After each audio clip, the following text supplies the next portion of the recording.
Good morning, everyone. It's been a while since I did a video, so I decided that I would. We have lots of things that have been happening in the greenhouse. One of my orchids has bloomed. I do not know its name. I lost the little sticker, so I'm getting better at that. But isn't it pretty? Such a cool little specimen.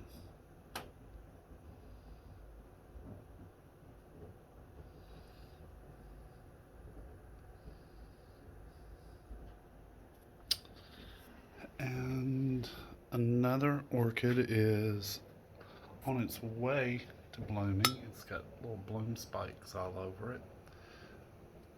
At the top of every little stalk, there's a bloom spike. Well, there's one.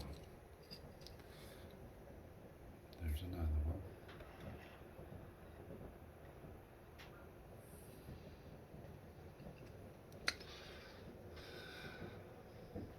I have some cuttings. Someone gave me a cutting of some begonias that I'm rooting. I have some there. There's some over here. These are very pretty. They're almost, the leaves feel very plastic almost. But they're cool. They're vivid green, kind of a army green on the top. But underneath they're this burgundy color. So cool. But I'm getting some rootings of those so that I can put them in my little area here where I have all these begonias. There's some begonias. There's a new acquired one. Here's another one that I acquired also. It's got cute little blooms coming out on it. There's that one. And then these are cuttings from ones that Cliff's sister gave me. And the one that she gave me was all these thick cane begonias here. There's another one over there.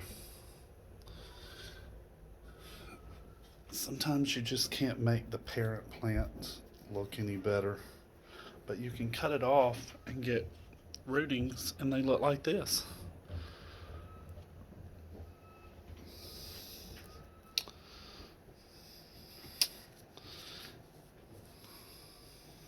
We've got the fire pit going because it was 52 degrees in the greenhouse. And now with the fire pit and the little Coleman stove, lantern, whatever you want to call it, it is 72, 73 degrees now. Yay.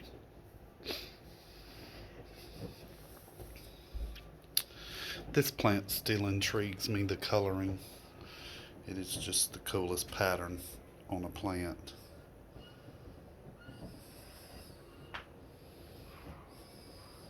It's just amazing to me.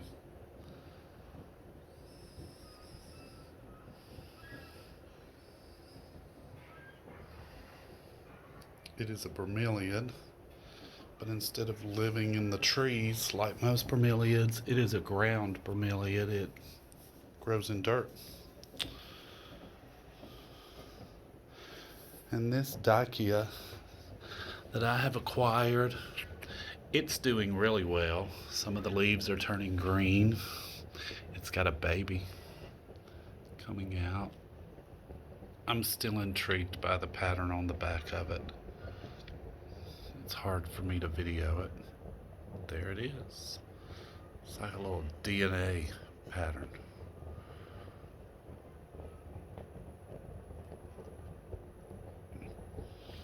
But it's on the back of every leaf.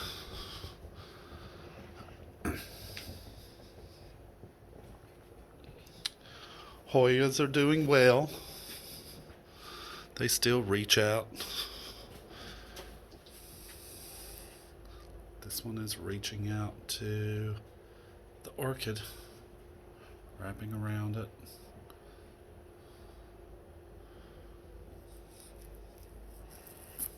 These Hoyas are doing well here.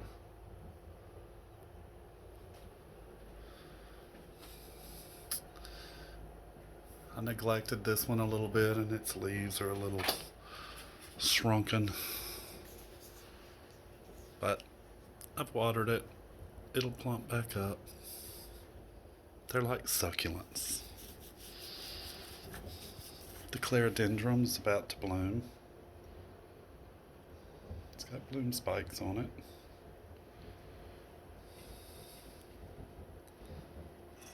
It's going to be a nice full bloom again soon, which means Tricky Love Nellie is in the bloom too. They're little companion plants. They bloom at the same time.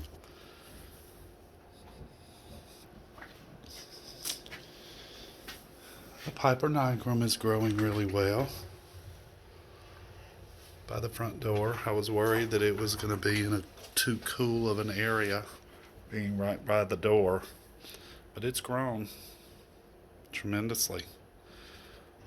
When I planted it last year, it was only this high. It didn't even make it to the top of this planter. So that's cool.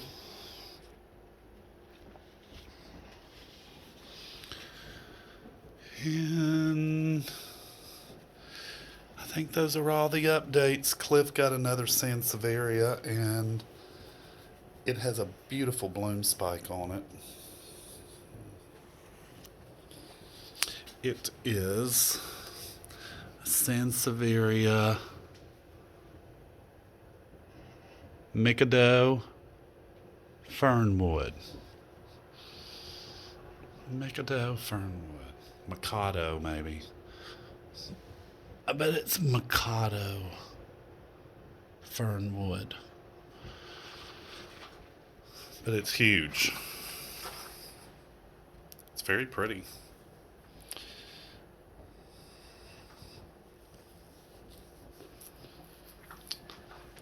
Can't wait for the bloom spike to come out. He has a bloom on this one over here that we transplanted from the garden, and some of its flowers have opened up. They're very dainty.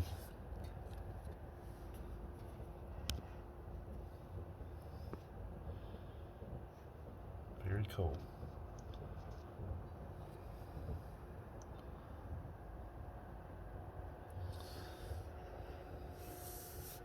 There's another one down here blooming also.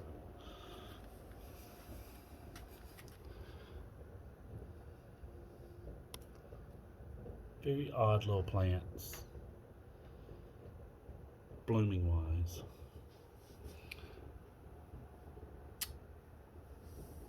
And I've got a few Phalaenopsis that have buds opening. That one's not doing well. It's going to drop off. But it's got a beautiful bloom spike right here. These sometimes don't do real well, the secondary spikes. This is an old bloom spike here, and then it put a new one out right here. For some reason, they don't do well. But I've got a bloom spike on that one. One on that one. One on this one. And I don't think this